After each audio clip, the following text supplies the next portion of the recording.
Halo semuanya, kembali lagi sama saya Fajar Gifari dengan NPM 121020627. Saya dari kelas 2I Pemasaran.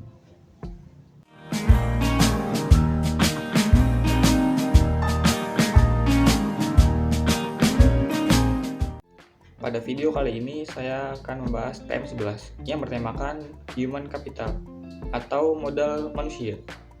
Tanpa berlama-lama, langsung saja ke pembahasannya.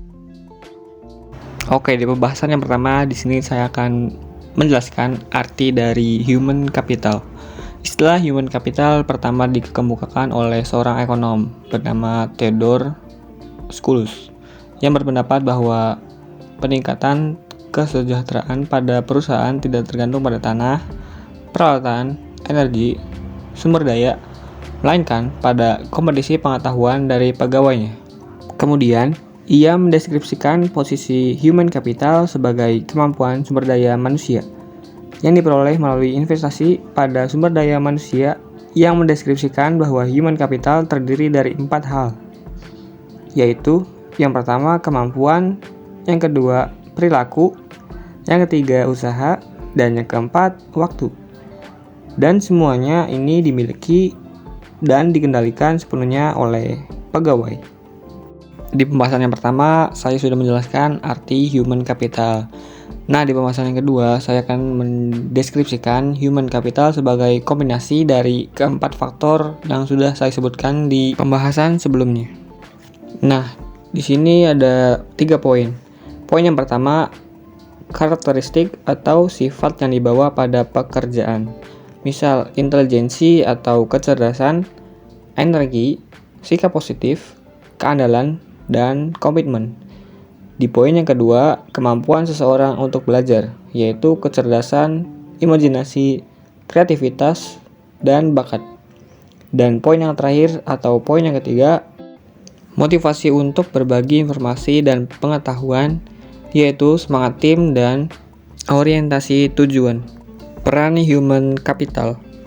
Peran human capital sendiri dijadikan sebagai kunci keunggulan organisasi. Terdiri dari 3 kelompok utama dari aset perusahaan, yaitu yang pertama, aset finansial, misalnya uang tunai dan surat berharga. Aset disebut financial capital. Kelompok yang kedua, aset fisik, terdiri atas peralatan, gedung, dan tanah.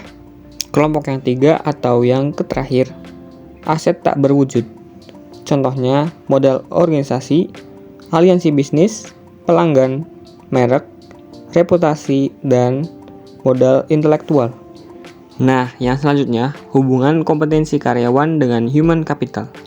Dalam meningkatkan kompetensi karyawan, tantangan utama yang harus diperhatikan yaitu kompetisi harus sesuai dengan strategi bisnis, dan kompetisi perlu diciptakan melalui lebih dari satu mekanisme.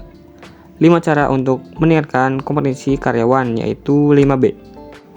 B yang pertama, buy atau membeli, mengganti SDM yang lama dengan yang baru dan memiliki kualitas yang lebih baik.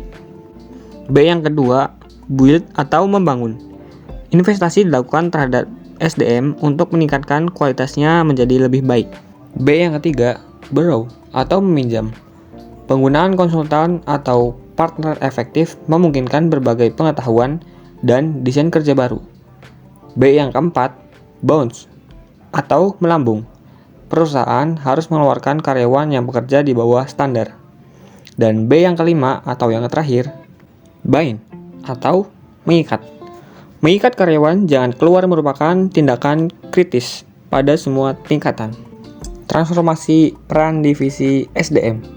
Model konseptual yang dikemukakan oleh Ulrich menggambarkan bahwa transformasi divisi peran SDM yang didasarkan pada 2 dimensi utama, yaitu dimensi operasional dan dimensi strategik. Dari 2 dimensi ini muncul 4 peran SDM, yakni pada poin pertama yaitu strategic partner, yaitu departemen SDM harus mampu menjadi partner bagi manajer lini dan manajemen lainnya dalam mengeksekusi strategi dan membantu merealisasikan perencanaan. Pada poin yang kedua, administratif expert, membantu tercapainya efisiensi administratif, dan memastikan bahwa kos dapat dikurangi dan kualitas tetap terjaga secara kontinu. Selanjutnya, poin yang ketiga atau peran yang ketiga, employee champion. Departemen SDM harus dapat menunjukkan komitmennya terhadap manajemen dan pada waktu yang sama berusaha meningkatkan kontribusi karyawan yang lebih besar. Dan peran yang keempat atau yang terakhir, change agent. Departemen SDM harus dapat menjadi agen perubahan yang kontinu, membantu proses-proses dan kultur secara bersama untuk meningkatkan kapasitas organisasi yang lebih baik. Cukup sekian pembahasan TM11 dari saya, kurang lebihnya mohon maaf. Jangan lupa like, komen, dan subscribe. Sampai bertemu di pembelajaran selanjutnya.